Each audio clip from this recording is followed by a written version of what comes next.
And what the fuck you call 125 murders in 5 years, huh? Work in progress.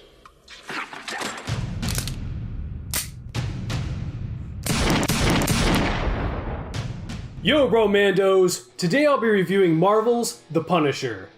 Howard Saint! Howard Saint! No, not that one. Oh, bust something! Or that one. No, not that one either. Here in me. Yeah, that one. That's right, the 1989 Punisher starring Dolph Lundgren. Let me take you back to the dark days of the MCU. Let me tell you about the days of Marvel's Lost Ventures. Back when Stan Lee was licensing adaptation rights for a whole slew of movies that the next generation of Disney suits like to pretend never existed. Except they do.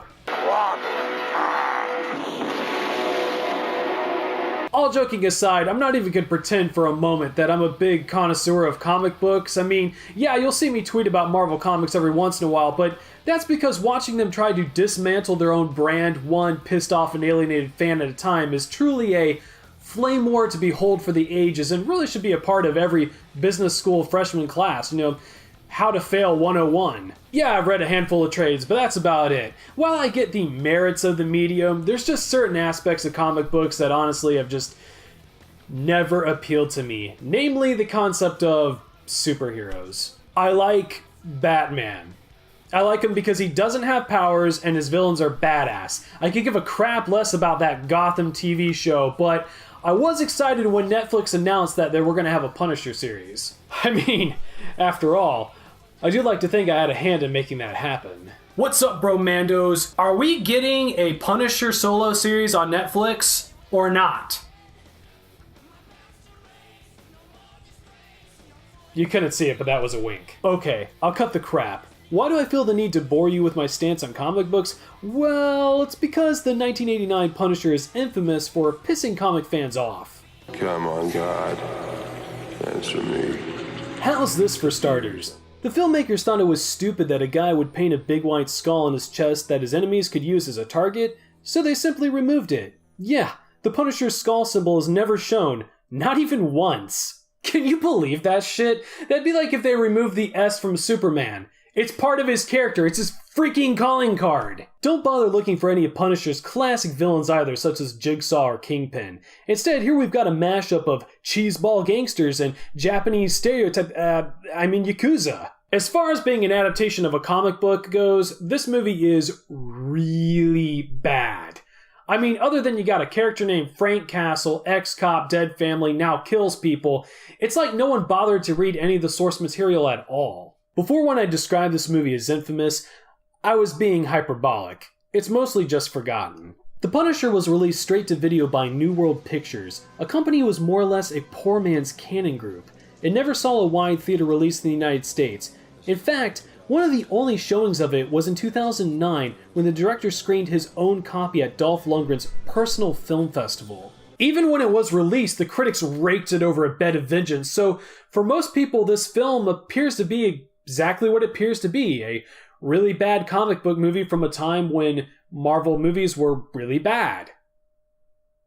But you know what? I actually kind of like it. Yeah, blow me, Rotten Tomatoes. I've got a special video planned for your shill-eating ass. But it'll have to wait. Okay, so the basic plot of The Punisher is Frank Castle is an ex-cop whose family has already been dead for 5 years. The murders were linked to the mob, but no convictions were made. Meanwhile, the Punisher has been busy filling body bags with mafia hitmen, a fact none of the living mobsters seem too concerned with. Come on, you guys, party time! No one believes Castle is the Punisher except his former partner played by Louis Gossett Jr.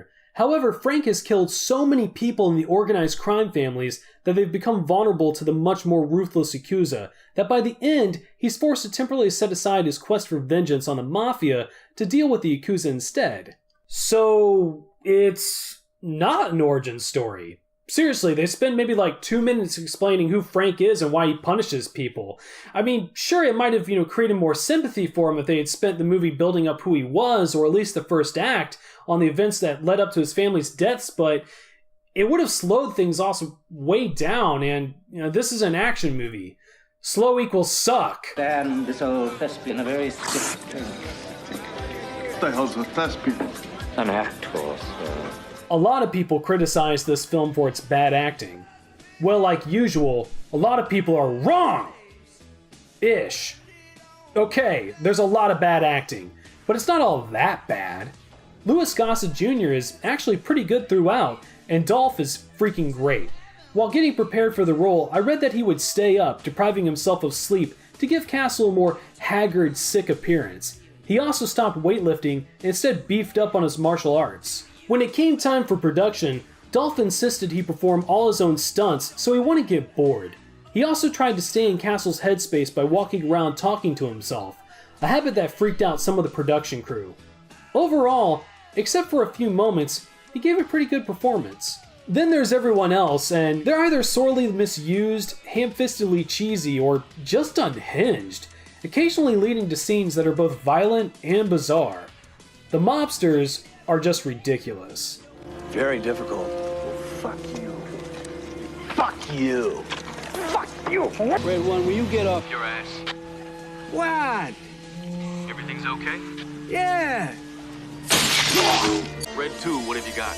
Bad kidneys. I gotta pee. So pee. Everything's okay? Yeah. It's dead here. We had to pull into dock. Our hull is leaking. Fucking faggot Frenchman. Yes, thank you, Clodgers and Slammerstein. The script is really unsubtle. Some scenes are so on the nose, they're just kind of funny. I've already been through this scene. I've been in it, around it, on top of it. You name it. How about under it?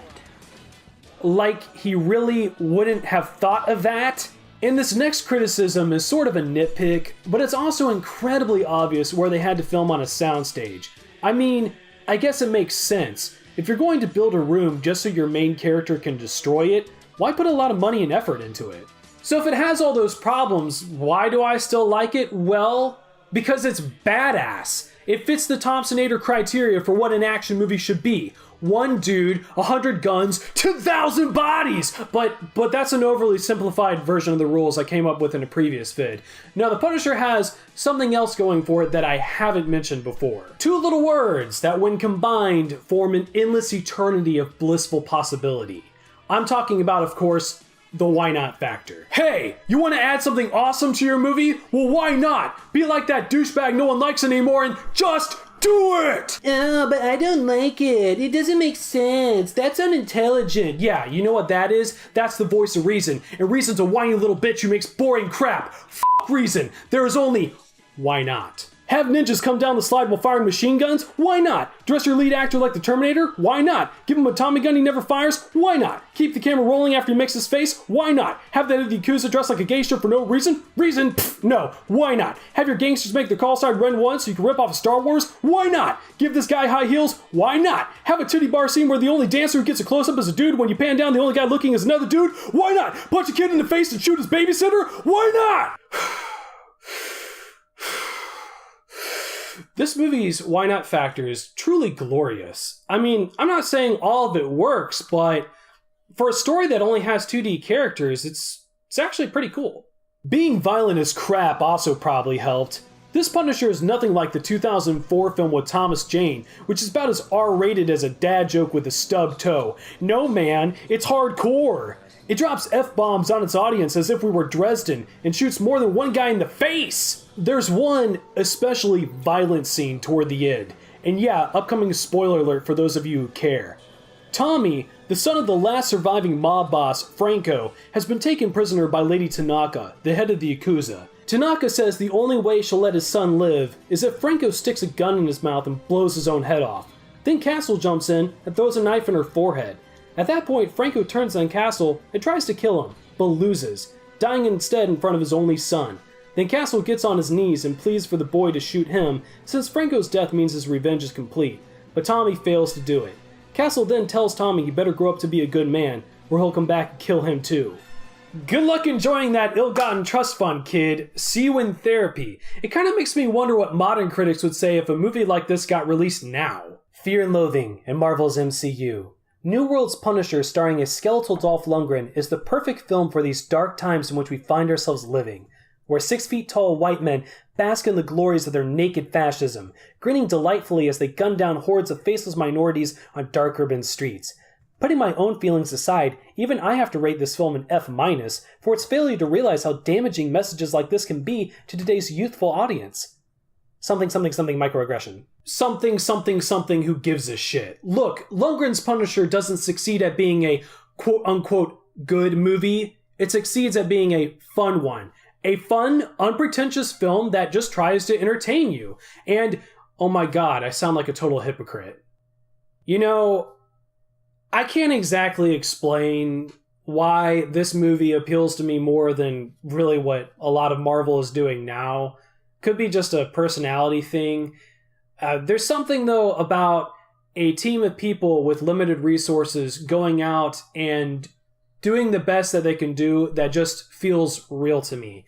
A perfect example is there's two guys in the film that were actually Dolph Lundgren's friends from karate school in Japan, and they needed two Yakuza strongmen, so they invited them over.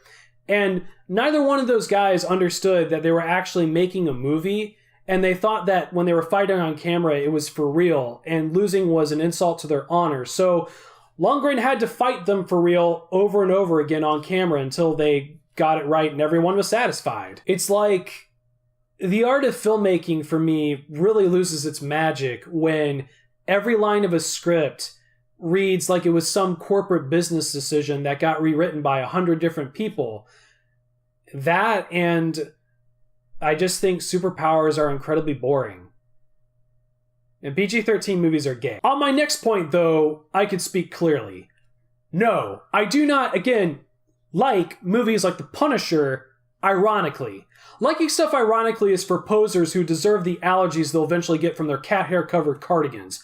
No, I enjoyed The Punisher, and it's just weird, ballsy, and badass enough that I'll probably watch it again sometime. And with all that being said, I give The Punisher starring Dolph Lundgren the official Macho Meter ranking of Modern MCU's Missing Link. Yeah, that's right, fanboys, I said it. Y'all can blow me too. You and Rotten Tomatoes. There's the dislike button. Form a line, single file. Click on the comment box and spill your greasy butter-sealed guts out. Behold, I sit upon my throne of judgment, waiting. Thanks for watching, Bromandos. Once again, I want to say thanks to Coffee with Comment for filling in for me while I was away. I'm currently working on that Rotten Tomatoes vid along with several others, so more videos coming up just as soon as I can finish them. Anyway, if you're new here, you're welcome to stick around, and once again, I'm THOMPSONATOR. I'll see you all again soon for more action.